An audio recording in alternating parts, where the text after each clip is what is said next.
ঋতুপর্ণা চাকমাদের পর নারী অনূর্ধ্ব-20 দলও এএফসি এশিয়ান কাপের মূল পর্বে জায়গা করে নেয়। সেই লক্ষ্যে অনূর্ধ্ব-17 নারী দল এখন অবস্থান করছে জর্ডানে। আজ বাছাই পর্বের প্রথম ম্যাচ খেলবে স্বাগতিকদের বিপক্ষে। র্যাঙ্কিংয়ে অনেকটাই এগিয়ে থাকা দলটির বিপক্ষে তবুও জিততে আশাবাদী বাংলাদেশ দল। কোচ সাইফুল বারী টিটুর অধীনে এখানে অনুশীলন করছে গত শুক্রবার থেকে। সেখান থেকে কোচ জানিয়েছেন, যতটা শক্তিশালী হোক তারা জিততে চান, মাঠে প্রমাণ করতে চান সবটুকু উজাড় করে। এই টুর্নামেন্টের তিনটা টিমই আমরা মনে হয় যে পারফর্ম করার জন্য বা কোয়ালিফাই করার জন্য সবাই চেষ্টাটা করবে।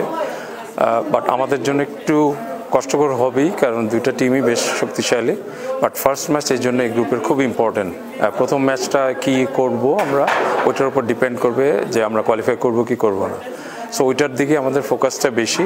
এবং জর্ডান আগামীকাল এখানকার সময় সন্ধ্যা 7টায় যে ম্যাচটা শুরু হবে, ওইটার ব্যাপারে আমরা সবাই প্রস্তুতি নিচ্ছি। ইনশাআল্লাহ ভালো কিছু করার জন্য আমরা চেষ্টা করব।